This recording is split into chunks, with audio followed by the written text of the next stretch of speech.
Hello everyone. Today we talk about how to fix the app of Magicplan. You will go to settings. Then we click on apps.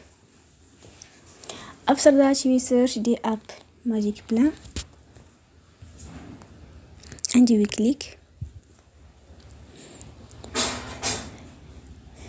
Then you will unforce stop.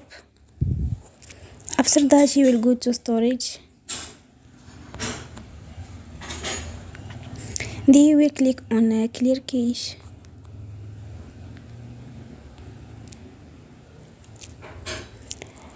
You will go to Play Store and you will update your app.